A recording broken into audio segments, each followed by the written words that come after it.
Yo, what's up guys, and welcome to this new video. If your dog pulls you on the leash, you probably have been told to change directions, right?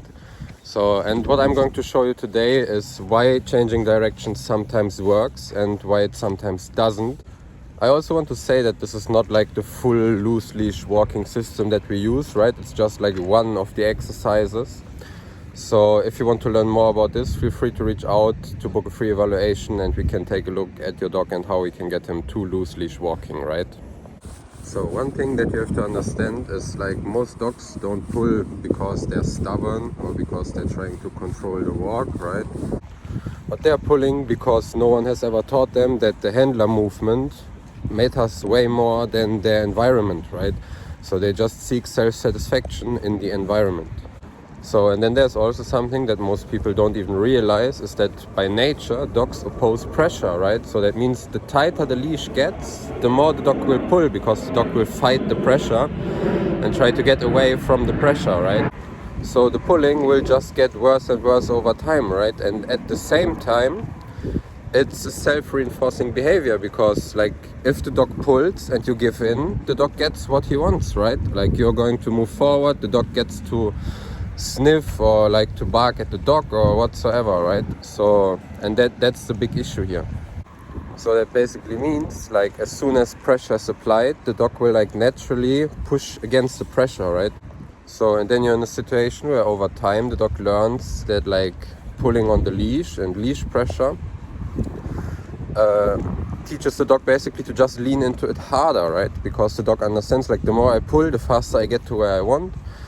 And by nature, as I said, like it's a reflex that the dog will pull into the leash harder once pressure is on the leash. So and you're just like creating the problem, like the problem just gets worse and worse and worse, right?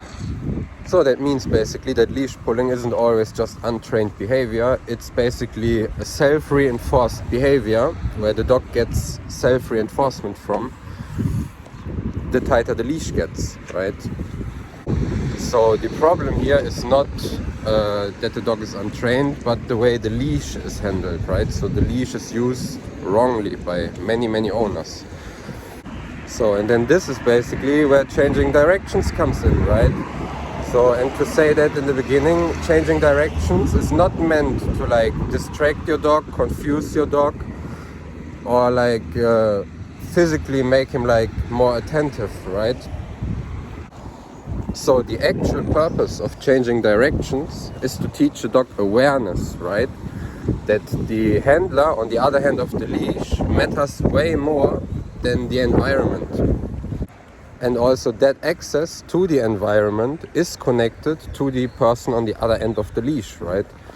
So if he pulls, he doesn't get what he wants.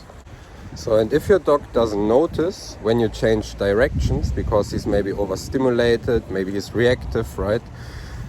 Then the exercise isn't teaching your dog anything, right? Because then the dog is not in the state of mind where he can learn. So now you can basically notice a few things in how I do the exercise, right? So the first thing that you can see is I'm not waiting until the dog is pulling before I turn, but rather I use the short moments where the leash is slack to make the directional change, right? So the other thing is I'm not like dragging the dog around and I'm also not repeating this over and over again, right? It's just an awareness exercise, nothing more, nothing less. And if the dog is like this, there's no point in now doing the direction change because the dog will not learn it, right? But now I have the slack leash and I can go, Moka. Ja, super. Chip. Moka. Right? So now let's talk about the 3 most common reasons why it doesn't work, right? The first one, and I see this a lot with the reactive dogs that come to me, is the dog is over threshold, right? Like if the dog is already highly aroused or fearful, like he's pulling, he's like heavily pulling, he's scanning the environment, eventually he's even vocalizing, right? In that case, changing directions will not do anything because in that state of mind, the dog's brain only works partially. And the dog will not be able to learn. And you are not going to teach the dog not to pull by changing directions when the dog is overstimulated. The second thing is that the dog has no foundational skills, right? Like imagine the dog needs to understand some concepts, right? The dog needs to understand leash pressure. The dog needs to understand the concept of checking in / engaging with the handler. And if you don't have these foundational skills, leash pulling, direction changing is not going to teach the dog anything, right? So foundation layer, overstimulated dogs, right? So that's two.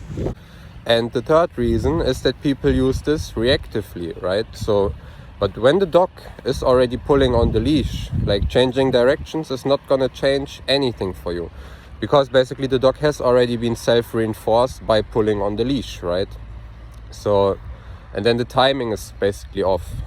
So, and then we can basically also add a fourth one, which is that the environment is too difficult, right? If you take the dog too early into like a super busy environment where there's like lots of stimulation from outside, it's basically too difficult for the dog to focus. So you're gonna start with this in your living room, then you increase like to the potty walks, and then at some point you can also do this in the city, right?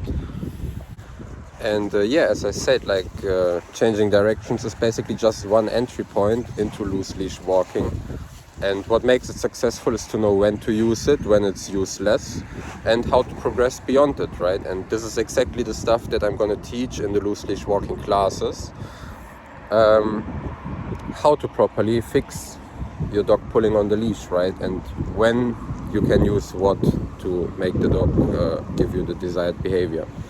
So if this clarified things a bit better for you, but didn't fully fix your leash pulling issue, that's intended, because again, like leash pulling is like a huge part of my business, so I'm not gonna fix the entire issue for free, but I think it's important to like give some valuable information that you can actually start working with immediately, right?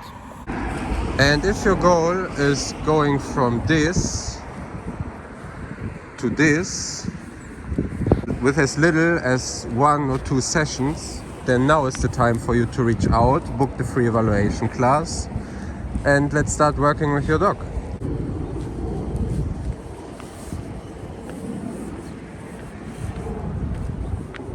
Ah, vorbei.